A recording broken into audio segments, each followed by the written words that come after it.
Hello friends, welcome to my YouTube channel. आज हम लोग क्लास 12 एनसीईआरटी मैथमेटिक्स का दूसरा जो चैप्टर है इनवर्स ट्राइगोनोमेट्रिक फंक्शन, उसकी पहली एक्सरसाइज करेंगे। तो उस पहली एक्सरसाइज में क्या है, प्रिंसिपल सॉल्यूशन फाइंड करना है, यानी मुख्य मान निकालना है इनवर्स फंक्शन की। तो मुख्य मान क्या होता है, ये चैप्टर है इनवर्स ट्राइगोनोमेट्रिक फंक्शंस, प्रतिलोम त्रिकोणमितीय फलन। ओके,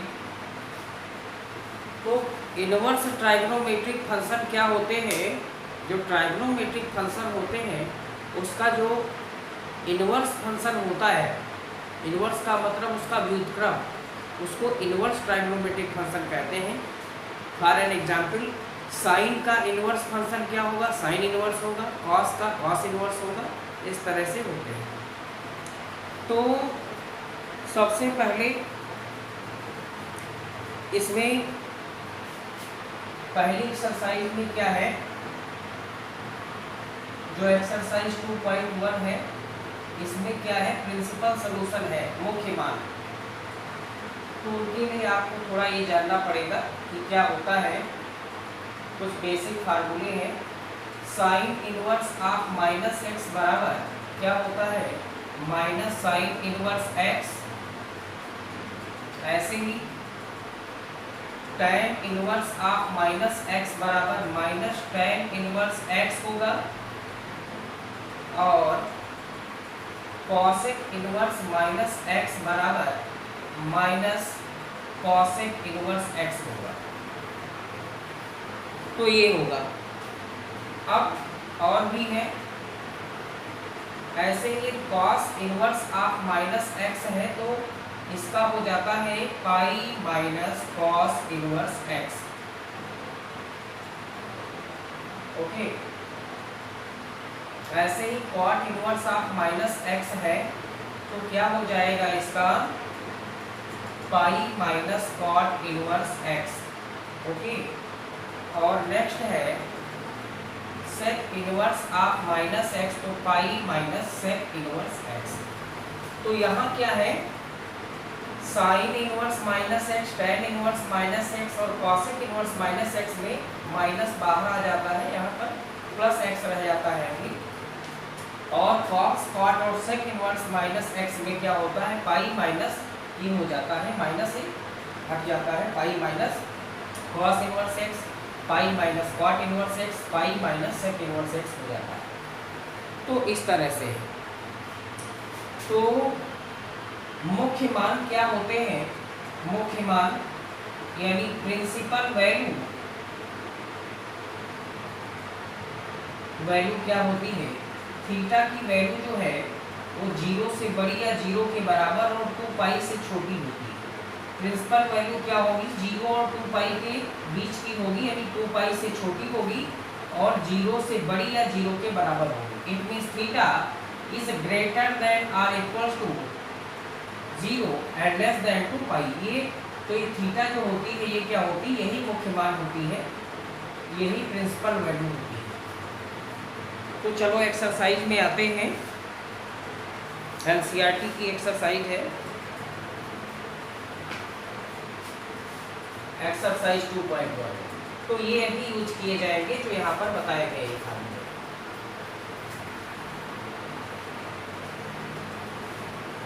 ओके, तो पहला है sine inverse of minus x. पहला क्वेश्चन है साइन इनवर्स ऑफ माइनस 1/2, इसकी प्रिंसिपल वैल्यू निकालनी है, मुख्य मान निकालना है इसका। तो क्या आएगा? अभी आपको बताया गया है कि sine inverse of minus x बराबर माइनस साइन इनवर्स एक्स हो जाता है, ऐसा। तो sine inverse of minus x है यहाँ भी, तो माइनस बाहर आ जाएगा, साइन इनवर्स हाफ एक्स हो जाएगा। एक्स मीन्स यहाँ क्या है 1/2। अब साइन इनवर्स 1/2 की वैल्यू क्या होती है, π/6 होती है, यानी साइन 30 की वैल्यू 1/2 होती है, तो 30 को π/6 कहेंगे। तो यही क्या हो गई, प्रिंसिपल वैल्यू हो गई इसकी। ओके, ऐसे सेकंड क्वेश्चन है, cos इनवर्स ऑफ √3/2। तो यहाँ पर ऐसा कोई माइनस एक्स नहीं है, तो इसकी डायरेक्ट वैल्यू लिख देंगे आप। cos इनवर्स √3/2 की वैल्यू क्या होगी, cos 30 की वैल्यू होती है, तो 30 को क्या π/6 डायरेक्ट लिख देंगे। इसका यही आंसर हो जाएगा। ओके,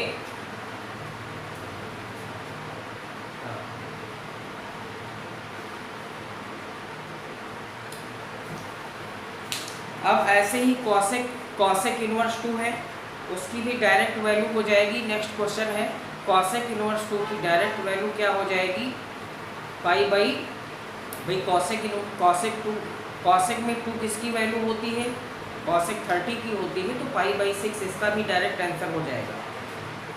ओके, ऐसी थर्ड क्वेश्चन क्या है, कॉसेक इनवर्स ऑफ 2। तो इसकी माइनस यहाँ नहीं है आपके पास, -x नहीं है यहाँ पर ना, तो माइनस जब नहीं होगा तो डायरेक्ट इसकी वैल्यू आप लिख देंगे। cosec 30 की वैल्यू होती है तो π/6 हो जाएगा।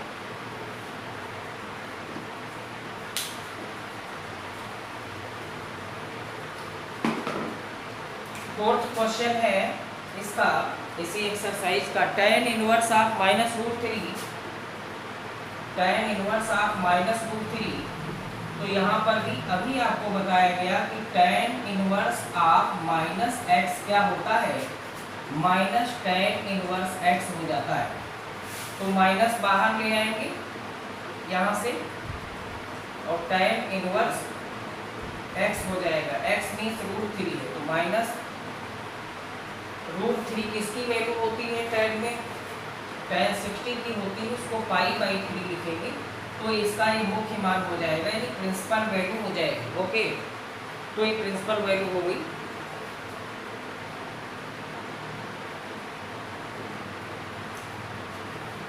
नेक्स्ट क्वेश्चन है, फिफ्थ क्वेश्चन है, cos inverse of -2, cos inverse of -1/2। तो अभी आपको ये बताया गया है कि cos इनवर्स ऑफ -x होता है π-cos इनवर्स x। ओके, तो cos इनवर्स ऑफ -x है, तो इसको क्या लिखेंगे, π-cos इनवर्स x,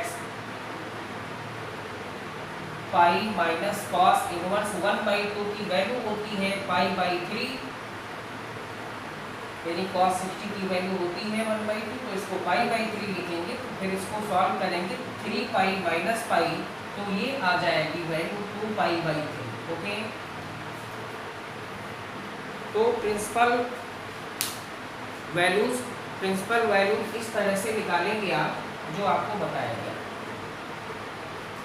यदि कहीं ऐसा sine inverse -x, cos inverse -x, tan inverse -x इस टाइप के आ रहे हैं, तो उनको क्या है आपको बताया गया है, उनको यूज करेंगे जैसे यहाँ पर ये यूज कर रहे हैं। और यदि माइनस नहीं है तो डायरेक्ट उसकी वैल्यू लिख देते हैं, है ना। तो इस तरह से आप प्रिंसिपल वैल्यूज निकालेंगे।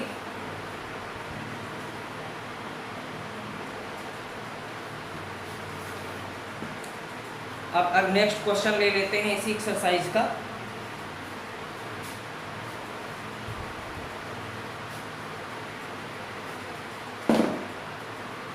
सिक्स्थ क्वेश्चन है, tan इनवर्स ऑफ -1। तो अभी आपको बताया गया कि tan इनवर्स ऑफ -x = होता है -tan इनवर्स x। बिल्कुल सेम प्रोसेस है, तो -tan inverse x, x means यहाँ 1 है, और tan इनवर्स 1 की वैल्यू π/4 होती है। तो ये हो गया इसका मुख्य मान। नेक्स्ट क्वेश्चन है, सेक इनवर्स 2/√3, सेक इनवर्स 2/√3 इसका मुख्य मान निकालना है, प्रिंसिपल वैल्यू निकालनी है। तो यहाँ पर -x नहीं है तो इसकी डायरेक्ट वैल्यू लिख देंगे। इसकी वैल्यू है ये π/6 की वैल्यू, 2/√3 से 30 की वैल्यू होती है तो π/6 हो जाएगा डायरेक्ट। नेक्स्ट क्वेश्चन है cot इनवर्स √3। तो cot इनवर्स √3 है तो यहाँ भी माइनस साइन नहीं लगा हुआ है तो डायरेक्ट इसकी वैल्यू हो जाएगी √3। किसकी वैल्यू होती है cot में? cot में √3 वैल्यू होती है 30 की, तो π/6 लिख देंगे, इसकी भी वैल्यू डायरेक्ट हो जाएगी। ओके, तो इस तरह से प्रिंसिपल सॉल्यूशन निकालते हैं।